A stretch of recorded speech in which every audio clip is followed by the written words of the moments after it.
All right, you guys, it's the one and only Moshiach ben Joseph here again, coming to you with Papa Yahweh in the clouds of heaven, hopefully, and Zechariah 13.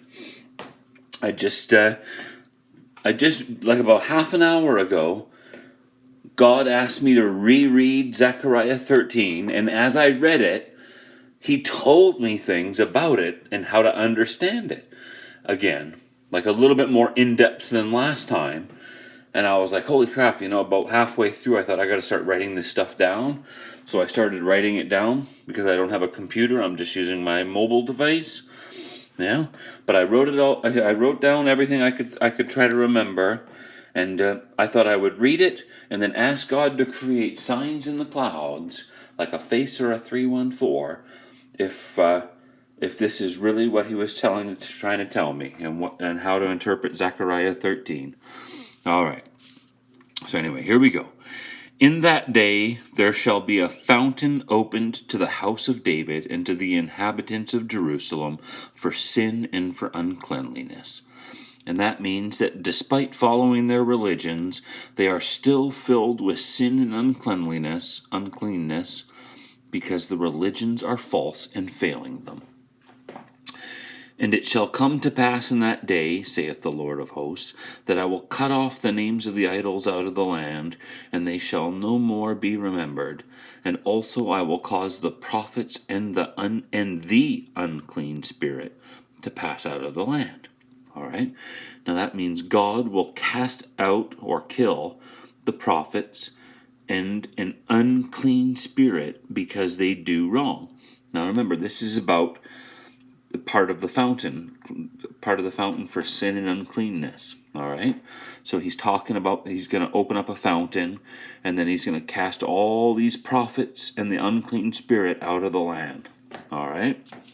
Because what they're doing is wrong, and they're lying about God and stuff like that. All right. And it shall come to pass that when any shall yet prophesy, then his father and his mother that begat him shall say unto him, Thou shalt not live, for thou speakest lies in the name of the Lord. And his father and his mother that beget him shall thrust him through when he prophesieth. All right. So again, that says part of the cleansing. All the false prophets shall be stricken down and cast out of the land. All right.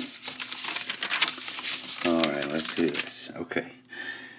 And it shall come to pass in that day that the prophets shall be ashamed every one of his vision when he hath prophesieth, neither shall they wear a rough garment to deceive any more.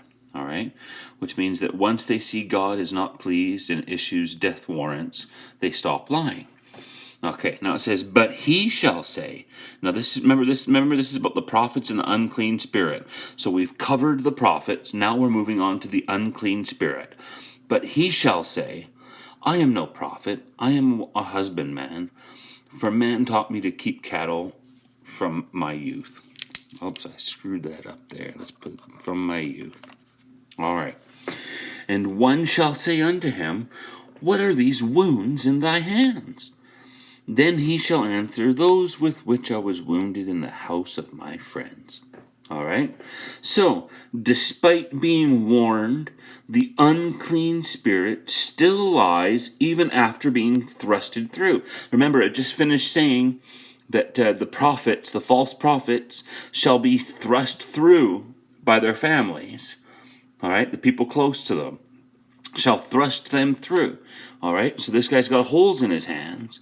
And that means that basically he was thrust through and killed, but yet somehow resurrected. All right? So we got an unclean spirit that was basically thrust through the hands and then resurrected. All right? And then it goes on to number 7. Awake, O sword, against my shepherd, and against the man that is my fellow, saith the Lord of hosts. Smite the shepherd, and the sheep shall be scattered, and I will turn my hand upon the little ones. All right, so this is the wounds in the hands, means thrust through and resurrected. Then he says, my shepherd, which means that this unclean spirit claims to be God's Messiah, the true Messiah. And it also says, my fellow. which is meaning somebody who's saying one on the same level as God or being one with God. So there's only one person in history who seems to be an unclean spirit that was thrust through the hands and then resurrected, who claimed to be the true Messiah and claimed to be one with God, and that is Jesus, the false prophet. All right.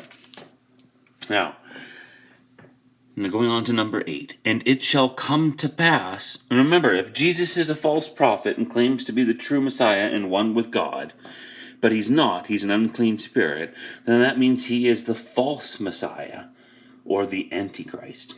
All right, so here we go. And it shall come to pass that in all the land, saith the Lord, 2 parts therein shall be cut off and die, but the third shall be left therein. All right, so 1 part is 0 to 33%, 33.3%. 2 parts is 33.3 to 66.6%.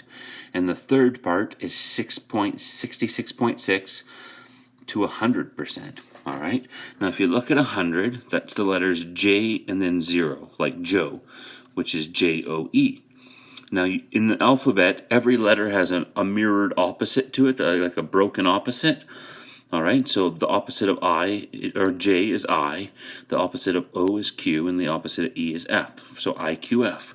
Now you shift those 2 spots, because remember, it's two parts will be discarded.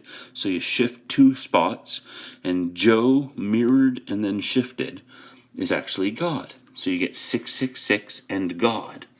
All right, and remember, it said that in other prophecies, it said that the Spirit of God will descend upon a certain person. As silly as it sounds, it really is the 666 guy. Anyway, and I will bring the third part through the fire, and I will refine them as silver is refined, and will try them as gold is tried. They shall call on my name, and I will hear them. I will say, it is my people, and they shall say, the Lord is my God. So this basically just means that the 666 and his people will be refined and tried, or purified and tested, meaning that God will try to make them genuine good people and keep testing and putting them through trials to make sure that they become genuine good people and the best people on earth and his people. All right. Now, if you go onto Google Earth and measure from the Dome on the Rock to the Kaaba, it's 767.28 miles over ground, or 666.704 nautical miles. That's that 666. That 666 God thing. All right, because God is 704. All right, so you get 666,704. All right. Now you use those as the dimensions of a triangle, like a giant 7 with 76 degrees and 28 degrees for 76728. Then put in 666.704, and the remainder, the other side, is 322.58, which is CBBA, or Crispy B Canada. The height of that triangle is 647, so you write the Latin alphabet in a circle, and then fucking circle the letters of Crispy, and it's 647 letters in between those letters. Now you combine that inverted 7 with the triangle and the circle, and you get a seal of Solomon, or the Star of David, or whatever you want to call it. So you get 666 in God, 76728 Crispy B of Canada. All right, so here we go. Now let's see if God will confirm if that's true. All right. Hopefully he will. I'm going to go outside right now, God, and if that's what you wanted me to say, then try to create signs like a face or a 314 pi in the clouds. All right. So here we go. A face or a 314 pi. All right, let me sit down here. Get this thing focused. I think it's focused. It's really hard to see because the sun is like right over there, and there's reflections everywhere. All right, so let's see. We're looking. I try to block that sun out. I can't see anything.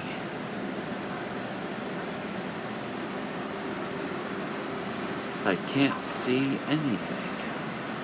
I can't see if there's a face or a 314 pi?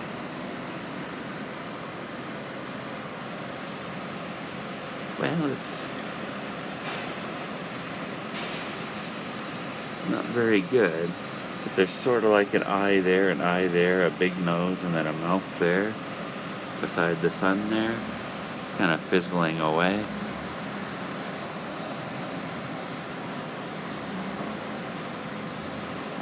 Or you could say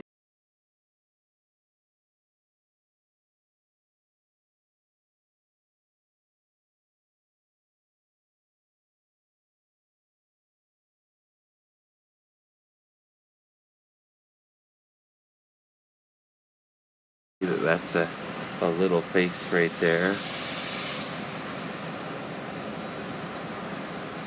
But